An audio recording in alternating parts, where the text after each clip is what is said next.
चमनप्रीत, कल खबर आई कि एनएसडब्ल्यू ने कुछ बड़े बदलाव किए हैं अपने कार्यक्रम में, वीजा प्रोग्राम में। वो सबसे पहले अगर आप संक्षेप में बता सकें कि वो बदलाव क्या हैं? जो अनाउंसमेंट कल आई वो कईयों को काफी ज्यादा कंफ्यूज कर चुकी है। तो सबसे पहली जो अनाउंसमेंट कल आई वो 190 वीजा के रिगार्डिंग थी। मैं एट द बिगिनिंग ही जो हमें सुन रहे हैं उन्हें बता देना चाहूंगी कि ये 491 वीजा को अप्लाई नहीं करती है and it only applies to 190 visa. तो जो 190 वीजा लेने के लिए एप्लीकेंट्स होपफुल हैं, उन्हें इन रिक्वायरमेंट्स पे डेफिनेटली ध्यान देना चाहिए। न्यू साउथ वेल्स ने एक नई कैटेगरी जो ऑफशोर कैटेगरी है वो इंट्रोड्यूस की। तो अभी तक due to covid New South Wales offshore applications accept नहीं कर रहा था। कल के अनाउंसमेंट के बाद अब ऑफशोर एप्लीकेंट्स भी एक्सेप्ट किए जाएंगे। तो अब 190 के अंदर दो कैटेगरीज हो गई, ऑनशोर एंड ऑफशोर। तो बात करते हैं ऑनशोर एप्लीकेंट्स की। तो जो एप्लीकेंट्स ऑलरेडी ऑन शोर है उनकी क्या रिक्वायरमेंट है न्यू साउथ वेल्स से 190 ऑब्टेन करने के लिए? तो सबसे पहली रिक्वायरमेंट है कि वो करंटली न्यू साउथ वेल्स में रह रहे होने चाहिए for the past 3 months at least, या फिर रह रहे हैं for less than 3 months and और working in their closely related nominated occupation और मिनिमम ऑफ 20 hours। तो ये एक बहुत ही इंपॉर्टेंट रिक्वायरमेंट है। और उसके बाद इनकी जो लिस्ट है वो अप्लाई करती है। ऑफशोर कैंडिडेट की क्या रिक्वायरमेंट है? तो सबसे पहले तो उन्हें ऑफशोर होना चाहिए फॉर एटलीस्ट 3 months। तो अगर यहाँ से कोई 1 महीने पहले वापस गया तो वो इस क्राइटेरिया के लिए या इस कैटेगरी के लिए सूटेबल नहीं होगा। तो जो भी ऑफशोर है एप्लीकेंट्स फॉर एटलीस्ट 3 months वो या जो कभी ऑस्ट्रेलिया आए ही नहीं वो इस कैटेगरी के लिए एलिजिबल है। और उनकी ऑक्यूपेशन जो है ऑफशोर लिस्ट, जो न्यू साउथ वेल्स की ऑफशोर लिस्ट है उसमें होनी चाहिए। एक और नई जो बहुत ही कंफ्यूजिंग रिक्वायरमेंट जो न्यू साउथ वेल्स ने इंट्रोड्यूस की है वो है कि कुछ ऑक्यूपेशंस उस लिस्ट पे जो उनकी 190 की लिस्ट है उस पे उन्होंने वर्क एक्सपीरियंस की रिक्वायरमेंट इंट्रोड्यूस की है। वो वर्क एक्सपीरियंस की रिक्वायरमेंट क्या है? तो वो कहते हैं कि जो एप्लीकेंट्स ऑन शोर है या जो ऑफ शोर है और उस ऑक्यूपेशन में काम करते हैं या उनकी स्किल असेसमेंट उस पर्टिकुलर ऑक्यूपेशन में है तो उन्हें 3 साल का एक्सपीरियंस चाहिए। तो उन्होंने एक एक्सपीरियंस का कॉलम बनाया है। अगर वहां पे एक्सपीरियंस की रिक्वायरमेंट है तो भले ही वो लोग ऑफशोर हो या ऑन शोर हो, उन्हें 3 साल का वर्क एक्सपीरियंस चाहिए। और एक चीज न्यू साउथ वेल्स ने जो क्लैरिफाई की है कि ये जो रिक्वायरमेंट है वो अप्लाई करती है सभी ईओआईज को regardless of when it has been submitted.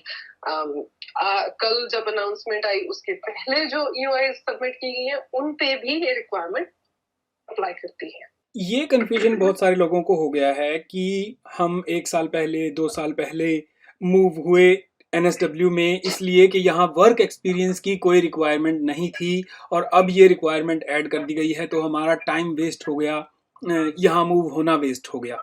How factual is that? Vivek, ये अगर हम चीज को देखें it all depends on the perspective. मैं अपने हमेशा जो वीजा होपफुल्स है उनको ये कहती हूँ कि जो अपॉर्चुनिटी आपके सामने है आप उसको ग्रैब करो rather than you know being remorseful about what could not have happened. तो अपॉर्चुनिटी तो अभी भी सामने है। कोई चीज कभी भी वेस्ट नहीं होती। तो अपॉर्चुनिटी किस अब है, अब कहाँ पे अपॉर्चुनिटी लाई करती है वो है हमारा 491 वीजा। तो अगर कोई एप्लीकेंट न्यू साउथ वेल्स के माइग्रेशन प्रोग्राम के लिए एलिजिबल होने के लिए वहां मूव हुए हैं तो उनके पास अभी भी और उस ऑक्यूपेशन पे जैसे कि शेफ हो गए या अकाउंटेंट्स हो गए 3 years की एक्सपीरियंस रिक्वायरमेंट है और वो उस क्राइटेरिया को मीट नहीं करते हैं तो वो सर्टेनली 491 वीजा को देख सकते हैं। तो 491 की जो रिक्वायरमेंट है वो अभी भी चेंज नहीं हुई है। वो ही 3 कैटेगरीज है, लिस्ट है और हर एक रीजन की अपनी लिस्ट है, और अगर उन कैटेगरीज में वो फॉल करते हैं और उन रीजन्स में वो क्वालिफाई करते हैं तो वो सर्टेनली ROI 491 के लिए अप्लाई कर सकते हैं। वो 3 कैटेगरीज क्या है 491 की?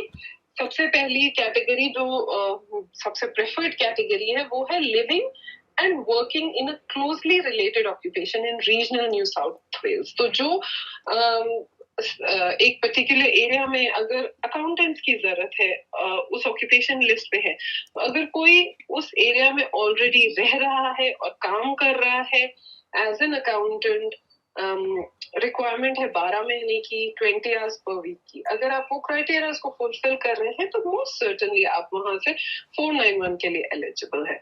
सेकंड क्राइटेरिया इनका है, सेकंड स्ट्रीम जो इनकी है वो है recently completed study in regional New South Wales, and third जो कि सब थर्ड स्ट्रीम जो है जो सभी स्टेट्स के लिए ओपन है, that is skilled in an occupation that is required in regional New South Wales.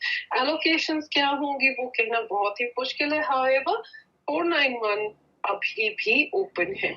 जो चेंजेस आए हैं वो सिर्फ और सिर्फ 190 के लिए आए हैं।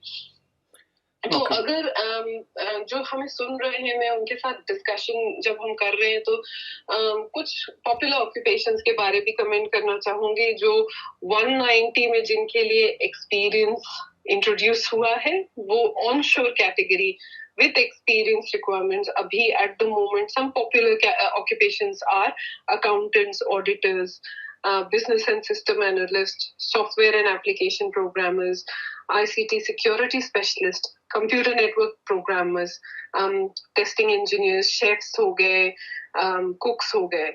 अभी भी कई कैटेगरीज हैं ऑन शोर जो और कई ऑक्यूपेशंस हैं ऑन शोर जिसमें एक्सपीरियंस की रिक्वायरमेंट नहीं है, जैसे कि इंजीनियर्स हो गए, लेबोरेटरी साइंटिस्ट हो गए, नर्सेज हो गई, टीचर्स हो गई, social workers, hairdressers etcetera. Offshore में भी कई ऑक्यूपेशंस हैं जिन्हें एक्सपीरियंस की रिक्वायरमेंट नहीं है, जैसे कि engineers, teachers, pharmacist, nurses, social workers, which are very similar to the onshore categories. तो most certainly there are opportunities for some. कुछ applicants के लिए competition कम हो जाएगा, कुछ के लिए बढ़ जाएगा, but opportunity अभी भी area में है। So कुछ ही occupations ऐसे हैं जिनके लिए 3 years की requirement, experience की requirement है, ऐसा बाकी सबके लिए नहीं है। Most certainly. So even onshore, offshore, जो experience है वो एक्सपीरियंस रिक्वायरमेंट है वो बोथ ऑनशोर एंड ऑफशोर के लिए है।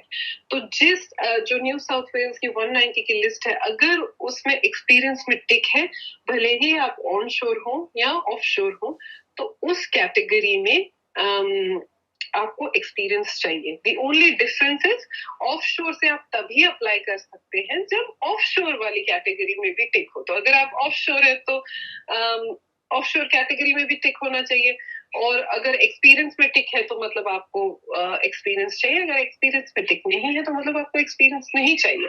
हाउएवर ऑनशोर भी कई कैटेगरीज हैं और कई ऑक्यूपेशंस हैं जिसमें एक्सपीरियंस की रिक्वायरमेंट नहीं है। ओके, सो हर इंसान को पहले देखना चाहिए कि उसका ऑक्यूपेशन लिस्ट में है, उसके बाद ऑफशोर ऑनशोर अवेलेबल है, और फिर उसके लिए रिक्वायरमेंट की जरूरत है या नहीं। एब्सोल्युटली। और जो जिनको रिक्वायरमेंट, जिन्हें 3 साल की रिक्वायरमेंट अप्लाई करती है और वो क्वालिफाई नहीं कर रहे हैं, वो जो ऑल्टरनेटिव माइग्रेशन प्रोग्राम्स हैं उनको भी देख सकते हैं, जैसे कि 491 वीजा प्रोग्राम। सो सर्टेनली ऑप्शंस कई हैं। क्या ये कहना जायज होगा चमन की ये एक और कोशिश है 491 को पुश करने की? विवेक, इस पे मोस्ट सर्टेनली एक इंसान की टेंडेंसी होती है कि जब कुछ चीज आसानी से मिल रही होती है तो वो सर्टनली उसकी तरफ जाता है। तो uptake of the 190 program has been much more always, and similarly New South Wales का जो प्रोग्राम था वो डिफ्रेंशिएट नहीं करता था। तो मोस्ट सर्टनली 190 काफी अट्रैक्टिव था उनके लिए। तो जो नया प्रोग्राम आया है वो सर्टनली टफर हो गया है 190 के लिए, और 491 is it was so most certainly it is a trend to make sure कि 190 का भी अपटेक सिमिलर हो। जी, चलिए बहुत बहुत शुक्रिया जानकारी देने के लिए चमन। धन्यवाद विवेक।